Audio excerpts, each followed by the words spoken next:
Hello docs, how are you? Let's study together का fifth video शुरू करते हैं। फर्स्ट टॉपिक है अम्बिलिकल कॉर्ड। इसका डेवलपमेंट पे क्वेश्चन आता है, इसमें डायरेक्ट क्वेश्चन आता है, इसके रेमिनेंट्स पे क्वेश्चन आता है और डायग्राम दिया होता है उस पर भी क्वेश्चन आता है। तो इस develop from the extraembryonic mesoderm. कितनी आर्टरीज होती हैं? 2 आर्टरीज और 1 अम्बिलिकल वेन होती है। Left is left umbilical when इसके अंदर होती है। तो इसको एक निमोनिक है रवि, वी और वेन वन वेन। आर को जब लिखते हैं तो 2 शेप आता है उसमें, रवि। 2 आर्टरीज रहती हैं इसमें। वार्थरीन जेली रहेगी, रिमेन्स ऑफ एलेंटोइक डाइवर्टिकुलम और remains of vitello intestinal duct, जो रिमेनेंट्स है योक सैक का। डायरेक्ट क्वेश्चन भी आता है ऑल एक्सेप्ट में। Umbilical arteries carry deoxygenated blood from fetus to placenta और umbilical vein carries oxygenated blood from the placenta to fetus. अब fetal structures हैं और उनके remnant after birth. Umbilical vein का बचता है remnants, ligamentum teres hepatis, ductus venosus, ligamentum venosum, foramen ovale, fossa ovalis, ductus arteriosus, ligamentum arteriosum, right and left umbilical artery. इससे क्या क्या बनेगा?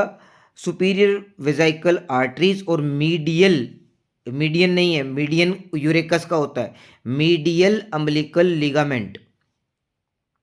ये शंट बताए हैं, ductus arteriosus shunt. Functional closure है 10 to 96 आवर आफ्टर बर्थ और एनेटमिकल closure जो है इसका रहेगा 2 to 3 weeks after birth.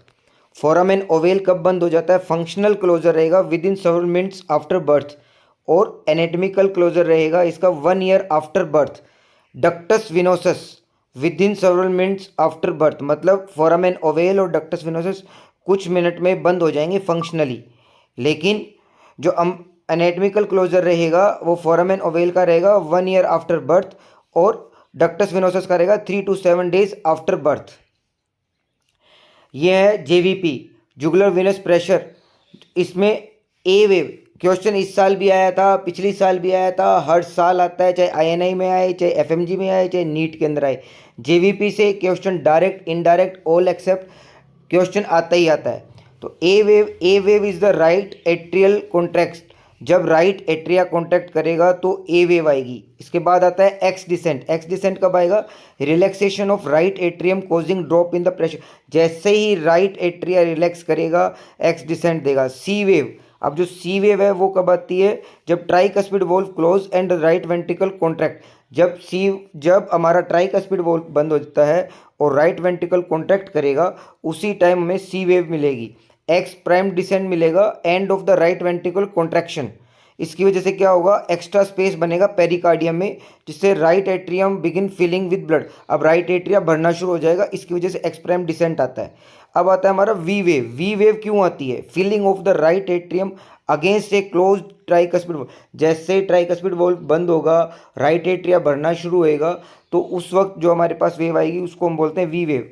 Y decent क्यों आता है? वाई डिसेंट जब होता है जब ट्राइकस्पिड वॉल्व ओपन होंगे, blood from the right atria begin to fill the ventricle. जैसे राइट एट्रिया से ब्लड सारा का सारा राइट वेंट्रिकल की तरफ जाना शुरू होगा, वेंट्रिकल्स भरने शुरू होंगे, तो वाई डिसेंट्स आएगा।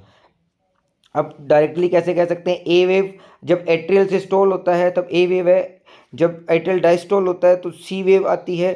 Tricuspid close at the start of the ventricular systole, C waves आती हैं। इसको हम जुगुलर वेनस पल्स या जुगुलर वेनस प्रेशर किसको बोलेंगे? Vertical height of the oscillating column of the blood. जब और पल्स किसको बोलेंगे? Jugular venous pulse as the oscillating top of the vertical column of blood in right IJV that reflect pressure change in the right atrium in cardiac cycle. मतलब ये दोनों भी JVP के नाम से अगर प्रेशर आता है तो क्या डेफिनेशन होगी, पल्स आती है तो क्या डेफिनेशन होगी। अब प्रोमिनेंट ए वेव जो क्वेश्चन इस साल आया था, प्रोमिनेंट ए वेव कहाँ मिलेगी?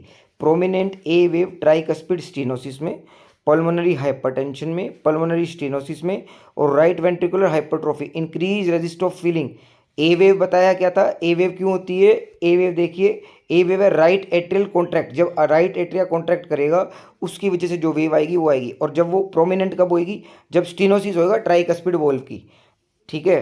और एब्सेंस ए वेव कब रहेगी, एट्रियल फिब्रिलेशन और ट्राइकस्पिड जो वॉल्व है उसके रिगर्जिटेशन में, टी आर और एट्रियल फिब्रिलेशन में एब्सेंट ए वेव रहेगी। ये भी एक क्वेश्चन होता है, ए एफ के अंदर ए वेव एब्सेंट होती है। Cannon A wave, complete A V block, atrial flutter, ventricular extra systole, ventricular extra systole में कैनन वेव आएगी। अब C wave, C wave prominent C wave किस में आएगी, टी आर में, प्रोमिनेंट सी वेव आएगी हमारी टी आर में, और एब्सेंट इन कॉन्स्ट्रक्टिव पेरिकार्डिटिस। ये क्वेश्चन पिछले साल आया था, सी वेव कॉन्स्ट्रक्टिव पेरिकार्डिटिस की सारी हिस्ट्री दी हुई थी, उसमें पूछा गया था जेवीपी में कौन सी वेव एब्सेंट रहेगी, सी वेव उसके अंदर एब्सेंट रहेगी।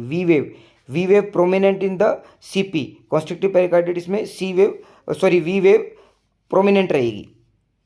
कुछ अबनॉर्मलिटीज कब आती हैं, raised JVP with normal waveform, JVP बढ़ा हुआ है लेकिन वेव फॉर्म में कोई चेंजेस नहीं आया, तो right heart failure, fluid overload और bradycardia, fluid overload, right heart failure और ब्रेडिकार्डिया में।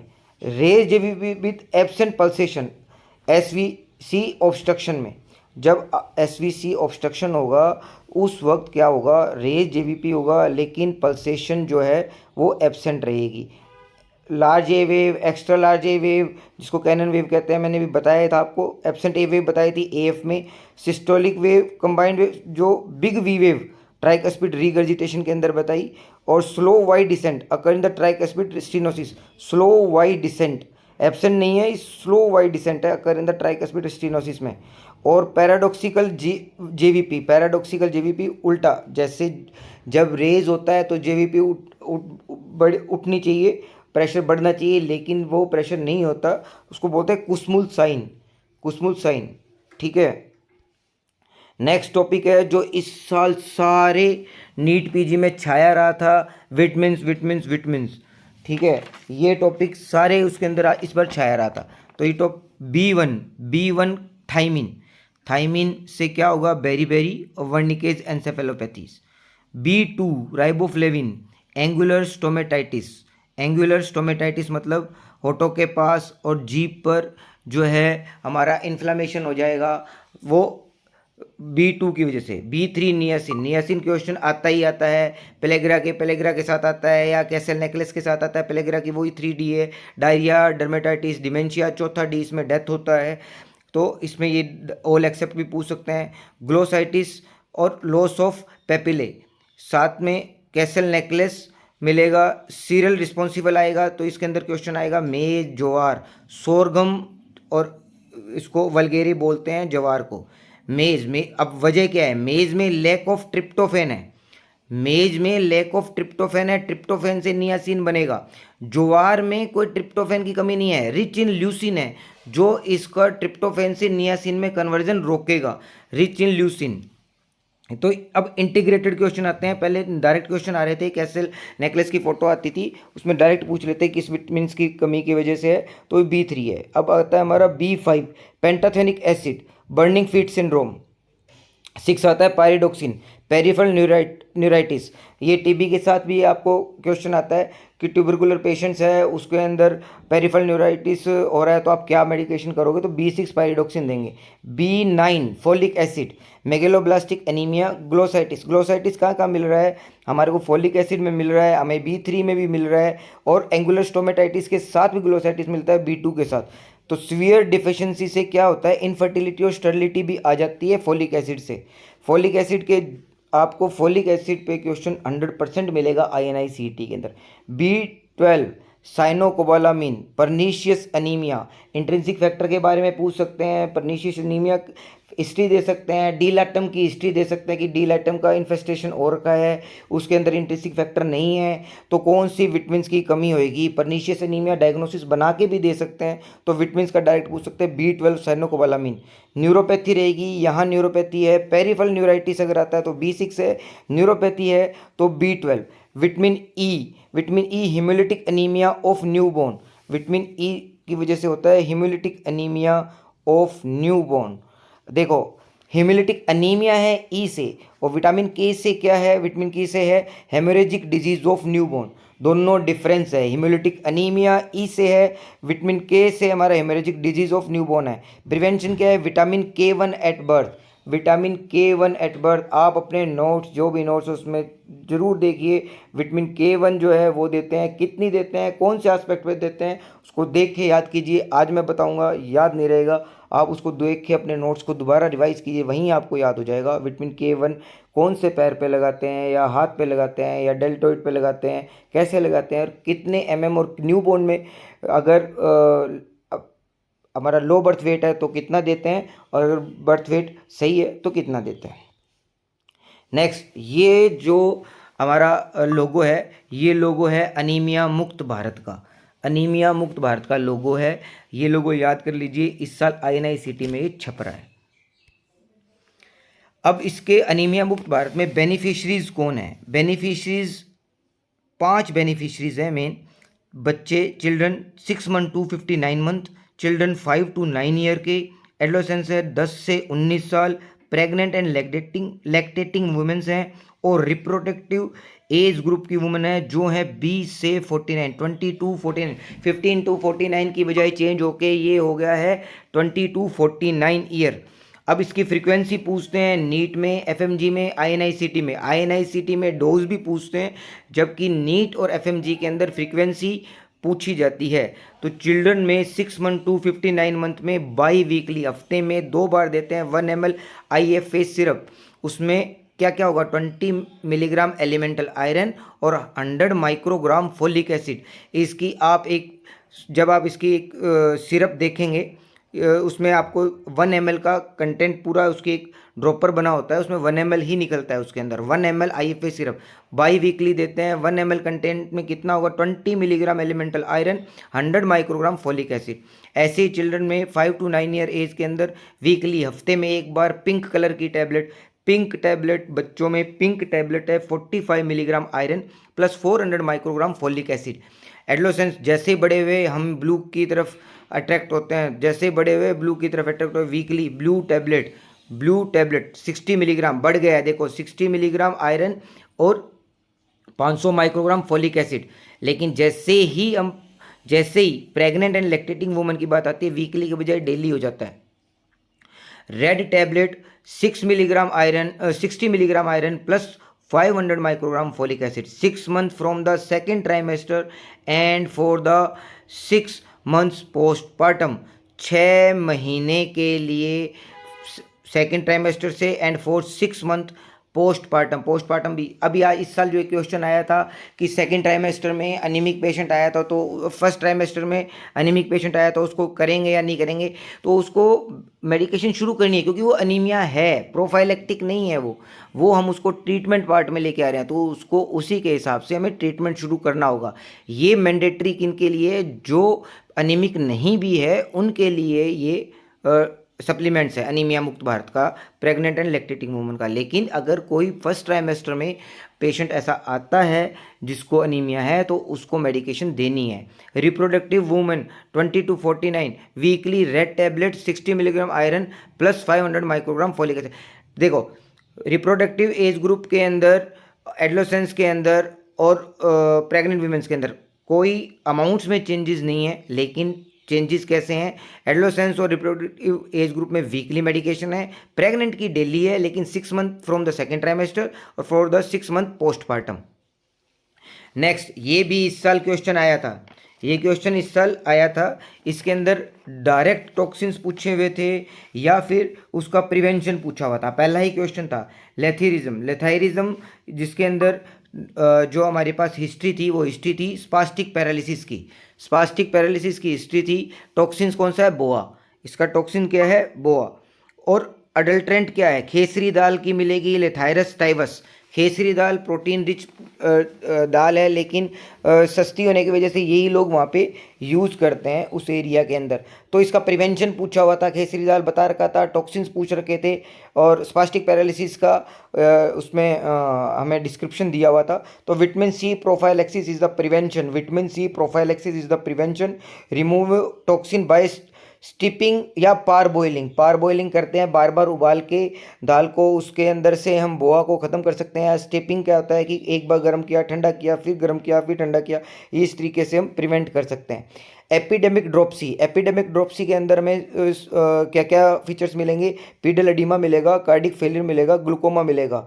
और जो हमारी क्या रहेगी, अडल्ट्रेंट क्या रहेगा, आर्जिमोन ऑयल जो है वो ऐड करा जाएगा मस्टर्ड ऑयल में, अडल्ट्रेशन का मिलेगा।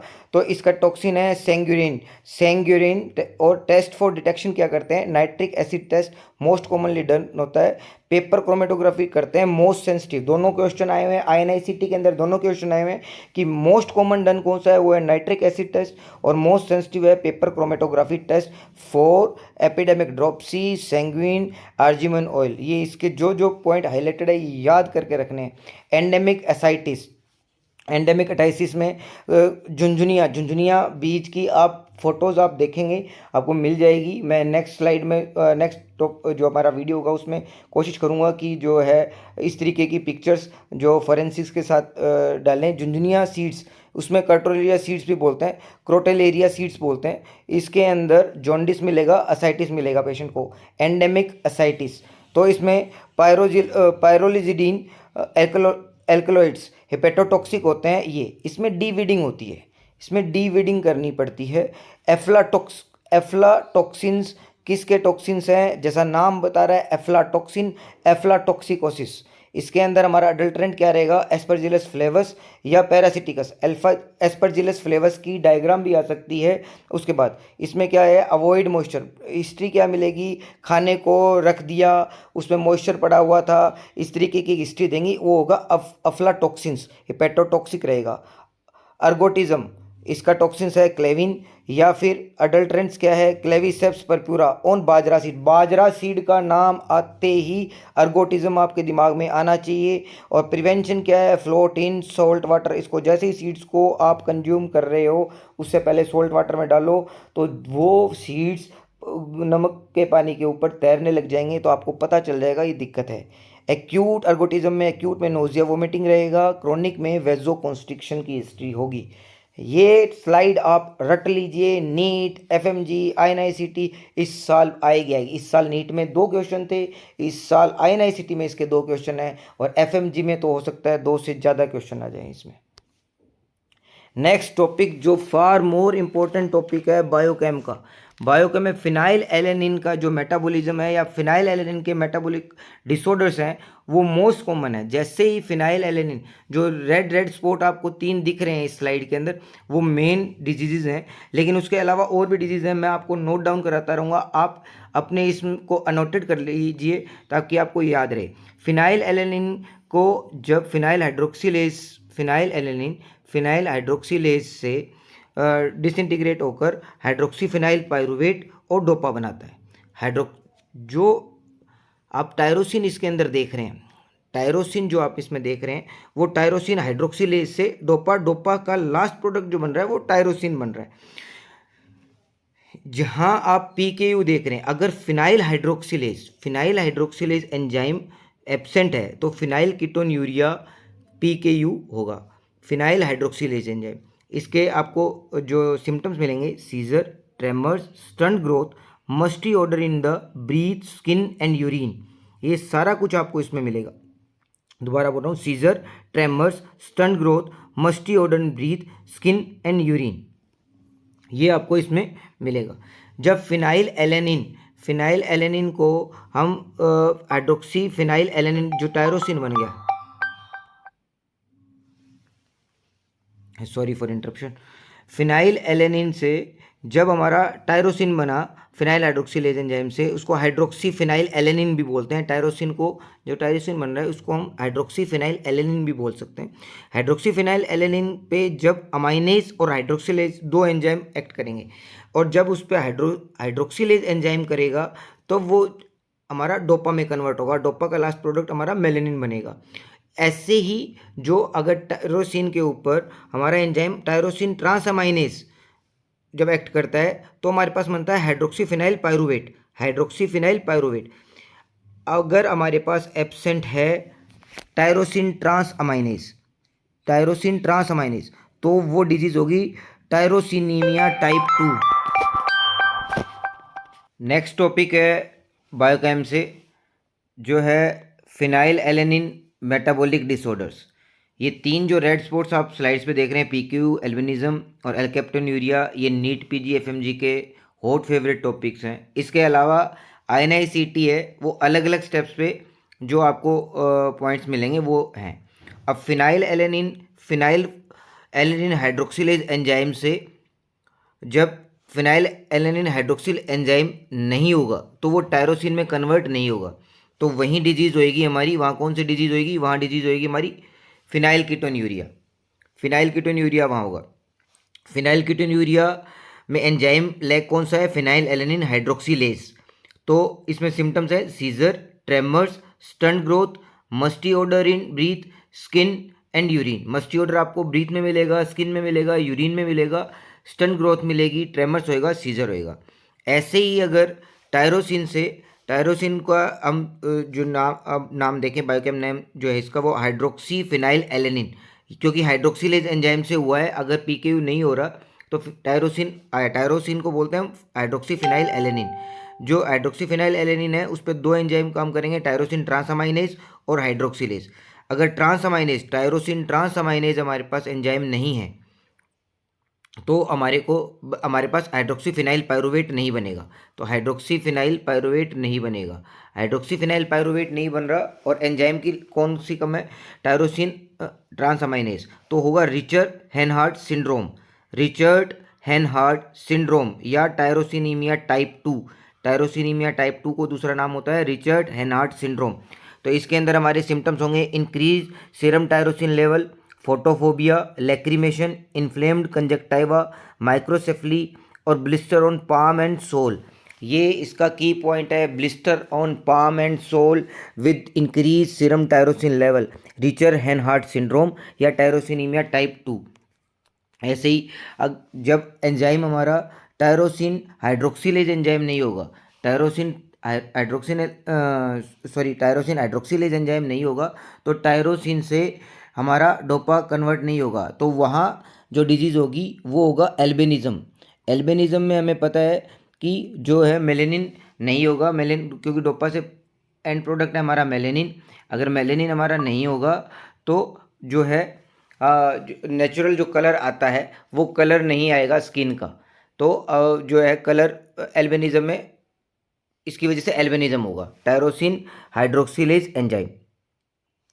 अब अगर हाइड्रोक्सी फिनाइल पायरुवेट से कन्वर्ट हो रहा है हमारा 2,5 डाई हाइड्रोक्सी फिनाइल पायरुवेट, और यहाँ से हमारा जा रहा है होमोजेनिस्टिक एसिड, और वहाँ से हमारा मेलेनिन एसिटो एसिड, जहाँ एल्केप्टोन्यूरिया आपको लिखा हुआ दिख रहा है।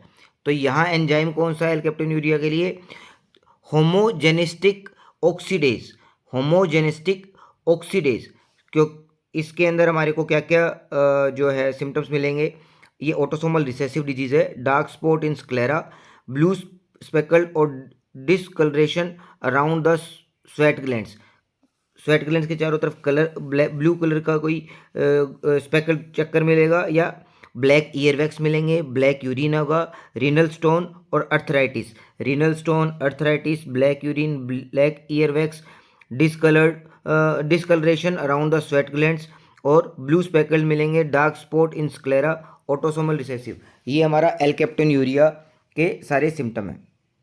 अभी हमने पढ़ा था कि जो हमारा फिनाइल एलेनिन, अगर टायरोसिन पे हमारा टायरोसिन ट्रांसअमाइनेज एंजाइम नहीं है तो टायरोसिनीमिया टाइप 2 होता है। अब टायरोसिनीमिया टाइप 1 जो होता है वो उसका एंजाइम है फ्यूमाइरिल एसिटो हाइड्रोक्सिलेज। जो हमारा फ्यूमाइरिल एसीटेट बन रहा है, जिसको मेलिन एसिटो एसिड यहाँ लिखा हुआ है, उससे पहले ये बनेगा फ्यूमाइरिल एसिटो एसीटेट, फ्यूमाइरिल एसिटो एसीटेट, फ्यूमाइरिल एसिटो एसीटेट, और फ्यूमाइरिल एसिटो एसीटेट से फ्यूमारेट और एसिटो एसीटेट, फ्यूमारेट और एसिटो एसीटेट में कन्वर्ट होता है। इसके लिए एंजाइम की यूज़ करते हैं फ्यूमाइरिल एसिटो एसीटेट हाइड्रोक्सिलेज। ये भी एक हाइड्रोक्सिलेज एंजाइम है। अगर ये एंजाइम नहीं है, कौन सा, फ्यूमाइरिल एसीटो एसीटेट हाइड्रोक्सिलेज, इससे बनेंगे क्या, फ्यूमारेट और एसीटो एसीटेट, नहीं है तो होगा टायरोसिनीमिया टाइप 1 या टायरोनोसिस भी बोलते हैं।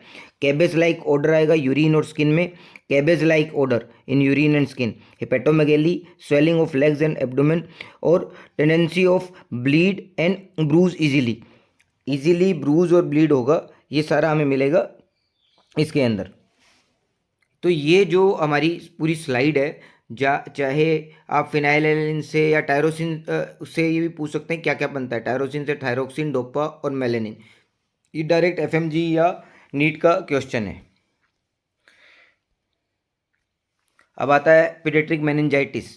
मेनिंजाइटिस के क्लिनिकल फीचर क्या है, पीडियाट्रिक के fever, lethargy, irritability, shrill cry, seizure और meningeal sign are below 2 year. Meningeal signs Kernig signs है, स्टिफनेस आ जाएगी, फीवर हाई ग्रेड फीवर आएगा, ये सब कुछ।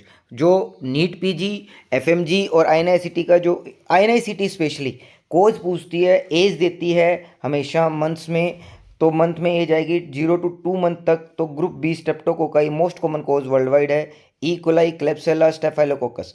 तो इसमें ऑल एक्सेप्ट में आता है, ग्रुप ए दे देते हैं वो, ग्रुप ए स्ट्रेप्टोकोकाई या ग्रुप बी स्ट्रेप्टोकोकाई इसका मोस्ट कॉमन है। 2 month to 2 year H influenza, streptococcus pneumonia, और 2 to 20 ईयर तो हमारा होता है मेनिंगोकोकस और निमोकोकस। तो ये फर्स्ट 2 मंथ में मेनिंगोकोकस से नहीं होता है, इकोलाई, क्लेब्सिला, स्टेफिलोकोकस और ग्रुप बी स्ट्रेप्टोकोकाई। कॉम्प्लिकेशंस क्या है, seizure is the most common complication, raise ICP, subdural effusion, hydrocephalus और सेंसरी न्यूरल डेफनेस। तो इसमें कंडक्टिव डेफनेस दे देते हैं ये कॉम्प्लिकेशंस में, तो ये इसका अपने एसएनएचएल याद रखना है, सेंसरी न्यूरल हेयरिंग लॉस या डेफनेस। ट्रीटमेंट है ivy ceftriaxone, drug of choice है, कॉर्टिकोस्टेरॉइड्स टू रिड्यूस इन्फ्लेमेशन, हम कॉर्टिकोस्टेरॉइड इसमें यूज कर सकते हैं पीडियाट्रिक मेनिंजाइटिस में। ये आपने एब्डोमिनल एक्सरे जरूर देखे होंगे, बेरियम स्वेलो है या किसी डाई के साथ, ये आपने एक्सरे जरूर देखे होंगे, हर डायग्राम, ये डायग्राम हर एग्जाम में आते हैं। फर्स्ट है जो हमारा कॉफ़ी बिन शेप है वो सिग्मोइड वॉल्वुलस है। अगर दूसरा हम देखिए, ये फर्स्ट है, फर्स्ट के अंदर ये जो पूरा का पूरा हमारे को ये दिख रहा है, ये हमारा कॉफ़ी बिन शेप है। सेकंड जो हमारा है, सेकंड जो आप देख रहे हैं यहाँ पे ये सारी जितने भी आपको 100 टूथ दिख रहे हैं जो वाइट कलर में इसमें दिखा रखे हैं, ये कॉलोनिक डायवर्टिकुलोसिस में है, 100 टूथ अपीयरेंस या कॉलोनिक डायवर्टिकुलोसिस। और एक आपको मिलता है ये इस तरीके से जीभ सी निकली हुई दिखती है, ये जेंकर्स डायवर्टिकुला है, फेरेंजियल पाउच है ये जेंकर्स डायवर्टिकुला के अंदर। जेंकर डायवर्टिकुला कैसा डायवर्टिकुला है, ट्रू है या फॉल्स है, ये आज आपको अपने मेन नोट्स में से पढ़ना है। टाइप ऑफ डायवर्टिकुला, 2 तरीके के डायवर्टिकुला है, ट्रू और फॉल्स, ये आप अपने मेन नोट से पढ़िए ताकि आपको ये डायग्राम और वो बात याद हो। और ये भी देखना है कि जो डायवर्टिकुलाई है, जेंकर्स है, ये कौन कौन सी मसल्स के बीच में से निकल के आता है, इसमें हेलिटोसिस होता है या नहीं होता है, ये भी आप अपने नोट्स में देखें। अब कोइल्ड स्प्रिंग इंटरसेप्शन, देखो ये तो हर साल का क्वेश्चन बन गया है, ये 2 साइन तो हर साल के हो गए हैं। एक तो ये वाला जो क्लो साइन है, ये क्लो साइन जो दिखेगा ये, या ये स्प्रिंग जैसा ये दिखेगा, ये इंटरसेप्शन के अंदर है, ये इंटरसेप्शन के अंदर आएगा, ठीक है। तो आपको ये भूलना नहीं है, ये किसी तरीके से नहीं भूलना है, ये हर साल आने वाले क्वेश्चंस हैं। नेक्स्ट है हमारा स्किन में से, स्किन के अंदर आप देखेंगे कि अगर फोटो सेंसिटिविटी दे रखा है और इंटरमिटेंट एरिदमा बन रहा है, इंटरमिटेंट एरिदमा अगर वर्ड आता है, intermittent erythema with photosensitivity, history of increase with alcohol emotions, ये रोजेशिया है। रेड चीक है, लाल रंग के चीक आपको कई चीज़ों में मिलेंगे, एसएलई है, चाहे वो आपका डर्मेटोमायोसाइटिस है या रोजेशिया है, ये 3 चीज़ें आप 3 चीज़ें आपने याद रखी। लेकिन अब सब में रेड चीक है, फोटो सेंसिटिविटी भी दे रखा है, फोटो सेंसिटिविटी एसएलई भी होता है, लेकिन इंटरमीडिएट अरिथमा है। और अगर परसिस्टेंट अरिथमा है तो एसएलई है, परसिस्टेंट अरिथमा एसएलई के साथ है। और रेड पेरी ऑर्बिटल ज़्यादा है, पेरी ऑर्बिटल ज़्यादा है, चिक पर कम है, ऑर्बिट के आँखों के चारों तरफ ज़्यादा है, आँखों के चारों तरफ ज़्यादा है। और फोटो सेंसिटिव है तो डर्मेटोमायोसाइटिस है, तो ये डर्मेटोमायोसाइटिस है। और अगर ये चिक पे ज़्यादा है, अगर ये चिक पे ज़्यादा है और पेरी ऑर्बिटल पे कम है तो ये एसएलई है। अगर ये चिक पे ज़्यादा है और फोटो सेंसिटिविटी और रेड कलर के हैं तो ये हमारा एसएलई है। ये कुछ की पॉइंट्स होते हैं, ये याद रखने होते हैं। इंटरमिटेंट रिदमा, परसिस्टेंट रिदमा, और चिक पे अगर रेड पेरी ऑर्बिटल पे ज़्यादा है तो क्या है, और अगर चिक पे ज़्यादा है तो क्या है। पेरी ऑर्बिटल हमेशा डर्मेटोमायोसाइटिस, और चिक पे ज़्यादा है तो एसएलई। ये डायरेक्ट क्वेश्चन आता है, इसमें कोई बड़ी बात नहीं आती कि प्लेसेंटा की फ़ोटो दी होती है, ये किस तरीके का प्लेसेंटा है। विलामेंटस प्लेसेंटा आप ये देख पा रहे हैं, ये विलामेंटस प्लेसेंटा है। ये आपका बाई लोबेट प्लेसेंटा है। दो लोब्स हैं जो जुड़े नहीं हुए एक दूसरे से। दो लोब्स जुड़े नहीं हुए। जब दो लोब जुड़े हुए हैं एक दूसरे से, एक मैं आपको दिखाता हूँ, जब दो लोब जुड़े हुए हैं एक दूसरे से तो ये सक्सिनेटेड लोब्स हैं। ये जो है बाइलोबेट नहीं है। तीसरा है जो गोलगप्पे जैसा दिखेगा, पुचके जैसा दिखेगा, एक्स्ट्रा कोरियल प्लेसेंटा है, या सर्कमवेलेट बोलते हैं इसको, सर्कमवेलेट प्लेसेंटा बोलते हैं। और तीसरा जो मार्जिन पे जुड़ा हुआ है, सर्कम मार्जिनेट, जो मार्जिन पे चिपका हुआ है वो सर्कम मार्जिनेट। ये फोटोज़ याद कर लो, ये नीट, एफएमजी, और इवन दो आईएनआईसीटी भी अब पिक्चर या वीडियो डालता है तो इस तरीके की ये प्लेसेंटा की वीडियो डाल देते हैं। अब आता है हमारा मोस्ट कॉमन टॉपिक जो आईएनआईसीटी, एफएमजी सब जगह है, तो ये मुलेरियन डक्ट एनोमलीज। पहले तो आपको पता होना चाहिए यूट्रस जो है हमारा मुलेरियन या पैरामेसोनेफ्रिक डक्ट से बनता है, पैरामेसोनेफ्रिक डक्ट से बनता है। तो जब दो डक्ट का फ्यूज़न होता है तो ये जाके हमारा, जब दो डक्ट फ्यूज़ करेंगी उसके बाद ये हमारा यूट्रस बनेगा।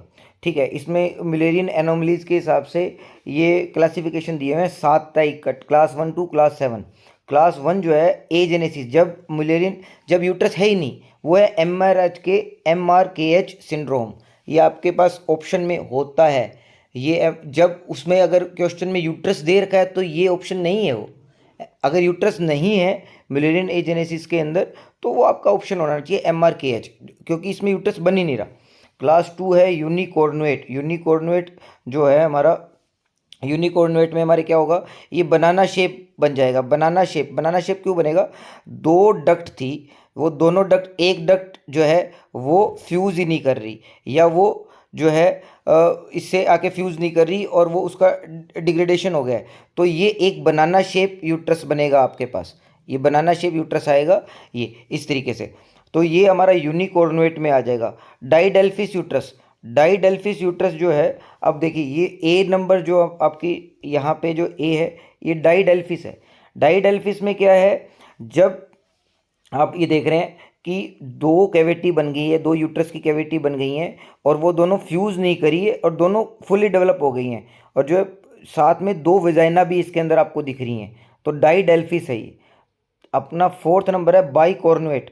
बाइकॉर्ने जो है, देखिए एक आता है सेप्टल यूट्रस। देखिए सेप्टा ये बना आपका, इसमें ये सेप्टल यूट्रस बना बाइकॉर्नेट में, यहाँ ये सेप्टा है, यहाँ ये बाइकॉर्नेट यूनिकोलस है, इसमें यहाँ सेप्टा नहीं बना। इसमें क्या है कि जो पार्ट है सेप्टा बनने के बाद, ये पार्ट क्या होता है, डिग्रेड हो जाता है नॉर्मली, तो ताकि क्या है कि यूट्रस एक सिंगल आइडेंटिटी बन जाए। ये सिंगल आइडेंटिटी नहीं बनता और कुछ पार्ट उसका चला जाता है बाइकॉर्नस में, तो उसको यूनिकोलिस बोलते हैं, और अगर विद सेप्टा है तो इसको सेप्टा बोलेंगे। और ये कंप्लीट सेप्टा अगर डेवलप हो गया है जिसके अंदर आप देख रहे हैं कि इंडेंटेशन नहीं हुई है, जिसमें इंडेंटेशन नहीं हुई है, ये यहाँ से अगर ये इंडेंटेशन पूरी कंप्लीट हुई है जैसा इस डायग्राम में हमने यूट्रस बाइकॉर्निस में देखा था, अगर ये ऐसी कंप्लीट हो जाती तो ये बाइकॉर्निस बन जाता, ये सेप्टेट नहीं बनता। और सब सेप्टस में क्या है, सिर्फ इंडेंटेशन है कुछ दूर तक, ये इंडेंटेशन जो है ये थोड़ी, इसलिए ये सेप्टस बना। अब ये यूनिकॉर्नुएट आपको इसमें डायग्राम में दिख रहा है, लेकिन विद रूडिमेंट्री हॉर्न, अगर उसके साथ एक हॉर्न एक बच जाता है एक डक्ट का पार्ट, तो उसको यूनिकॉर्नेट हॉर्न्स बोलेंगे।